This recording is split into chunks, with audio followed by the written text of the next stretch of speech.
main difference in the old version of the eGov contract, which expires in April of 2020, and the new version of the eGov contract is ease of use.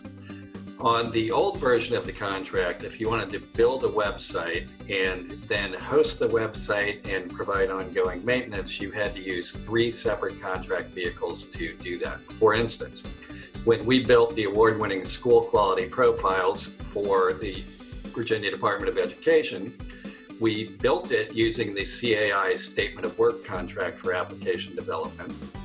We hosted it using the eGov hosting contract, and we provided ongoing operations and maintenance using the eGov O&M contract. So while the Department of Education was dealing with us as the vendor in each instance, we were having to use 3 different contract vehicles. Needless to say, that was complicated, time-consuming, created problems for procurement and everyone else involved in the process. The new version of the contract provides all of those services under one contract, which makes things much easier.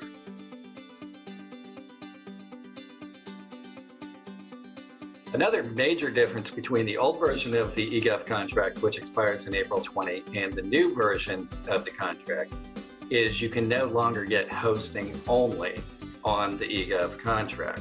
While before you could get dev servers or you could get hosting for various applications that you might have which were not public facing, that is no longer the case. While hosting is still part of the contract, it is explicitly for applications or websites that are being supported by the eGov vendor.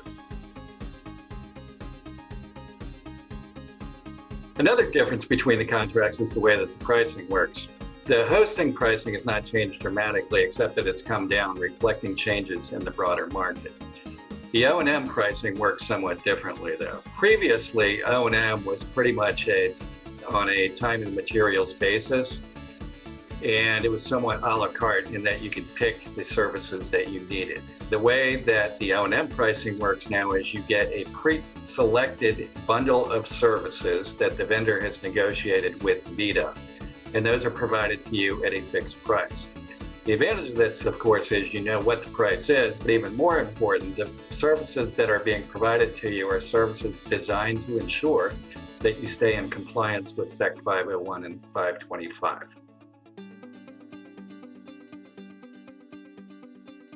The new version of eGov allows you to use one contract to support your application or website throughout its entire life cycle.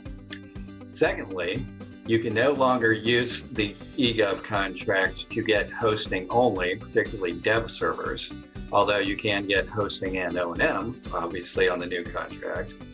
And third, it provides a bundle of services that helps you ensure that your applications and websites maintain compliance with SEC 501 and SEC 525.